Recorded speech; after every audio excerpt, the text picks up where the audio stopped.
ഇതുപോലെ സ്വർണം കടത്തിക്കൊണ്ടുപോയ, പച്ചയായി സ്വർണം കടത്തിക്കൊണ്ടുപോയ ഒരു നാട് നമ്മൾ എവിടെയെങ്കിലും കണ്ടിട്ടുണ്ടോ എന്ന് എൻ്റെ പ്രിയപ്പെട്ടവർ ആലോചിക്കുക.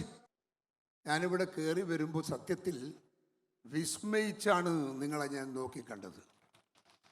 ഇത്രയും വലിയൊരു ജനക്കൂട്ടം ഈ കടപ്പുറം തീരത്ത് സംഘടിച്ച് ഈ നാടിൽ രാജ്യത്തെ പ്രശ്നങ്ങളുടെ ചുരുളടിച്ച് നിങ്ങൾ വെച്ചിരിക്കുകയാണ് നാടിൻ്റെ മുമ്പിൽ തിരുത്താൻ, ഭരിക്കുന്ന സർക്കാരിനോട് തിരുത്താൻ കൈ ചൂണ്ടി ഈ ഇടതുപക്ഷ സർക്കാരോട് ആവശ്യപ്പെടുന്ന ആവശ്യങ്ങളെല്ലാം നിങ്ങൾക്കറിയാം. ആ ആവശ്യങ്ങൾ പരിഹരിച്ചു പോകാത്ത ഇടതുപക്ഷ സർക്കാരിനെ ഈ സംസ്ഥാനത്തിട്ട് കേരളത്തിലെ ഐക്യജനാധിപത്യ മുന്നണി പ്രവർത്തകന്മാർ നിങ്ങളെ ചുരുട്ടിക്കൂട്ടി, നിങ്ങളെ ജനമധ്യത്തിൽ നിങ്ങളെ പാഠം പഠിപ്പിക്കുമെന്ന് മാത്രമാണ് എനിക്ക് ഇടതുപക്ഷത്തോട് പറയാനുള്ളത്. നിങ്ങൾ എന്ത് ചെയ്യുന്നു ഇവിടെ? ഈ രാജ്യം ഭരിക്കുന്ന ഗവൺമെന്റ് എന്ത് ചെയ്യുന്നു ഈ നാടിൽ? ആർക്ക് വേണ്ടി ചെയ്യുന്നു? ആർക്ക് വേണ്ടിയാണ് പ്രവർത്തിക്കുന്നത്?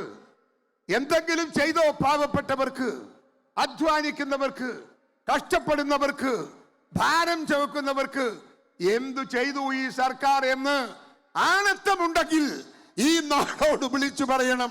ഞങ്ങൾ ഇന്നതൊക്കെ ചെയ്തു എന്ന് പറയാൻ നട്ടെല്ല് കാണിക്കുന്ന ഒരു സർക്കാരായി ഇടതുപക്ഷ സർക്കാരിന് മാറാൻ സാധിക്കുമോ? ഇല്ല. നിങ്ങളെ പിടിച്ച് വിളിച്ച് പിറകോട്ട് കൊണ്ടുപോയി ജനമധ്യത്തിലിട്ട് നിങ്ങളെ ഞങ്ങൾ അപമാനിക്കും. അതിനൊരു അവസരം ഉണ്ടാക്കാതിരിക്കാൻ ഇവിടുത്തെ ഇടതുപക്ഷം ശ്രദ്ധിക്കണമെന്ന് ഞാൻ നിങ്ങൾക്ക് മുൻകൂട്ടി നിങ്ങൾക്ക് താക്കീത് തരികയാണ്. നമ്മുടെ ഈ നാട് ഇന്ന് സാമ്പത്തികമായി നമ്മൾ അനുഭവിക്കുന്ന സാമ്പത്തിക പ്രതിസന്ധി എത്ര വലുതാണ്. ഈ നാടിൽ സാമ്പത്തിക പ്രതിസന്ധിയുടെ കൂട്ടായ്മയല്ലേ? ഇവിടെ പൈസയുണ്ടോ? ഇവിടെ കാശുണ്ടോ? ഇവിടെ ആരുടെയെങ്കിലും കയ്യിൽ പണമുണ്ടോ?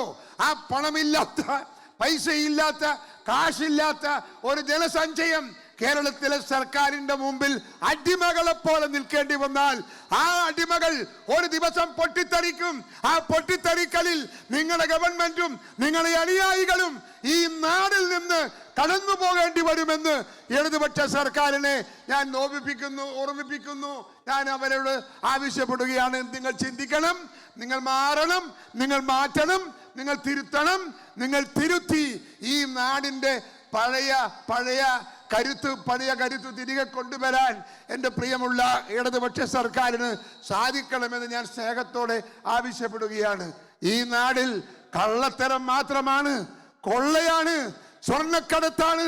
സ്വർണം കടത്തിക്കൊണ്ടുപോയ ഒരു നാട്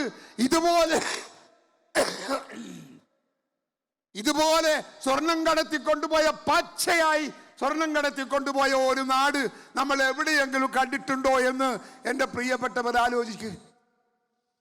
എവിടുത്തെ സ്വർണമാണ്? ശബരിമലയിലെ സ്വർണം, ശബരിമല അയ്യപ്പന്റെ സ്വർണം ആരെങ്കിലും കൊണ്ടുപോകുമോ?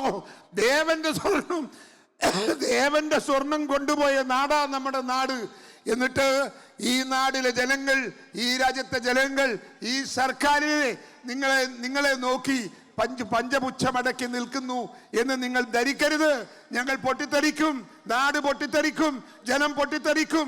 ഒരവസരമുണ്ട്, ആ അവസരം വരെ കാത്തിരിക്കാൻ ഇടതുപക്ഷം തയ്യാറായിക്കൊള്ളൂ എന്നാണ് എനിക്ക് നിങ്ങളോട് ആവശ്യപ്പെടാനുള്ളത്. ഞാൻ വാക്കുകളേറെ ദീർഘിപ്പിക്കുന്നില്ല. എല്ലാറ്റിനും വിലവർദ്ധനവാണ്.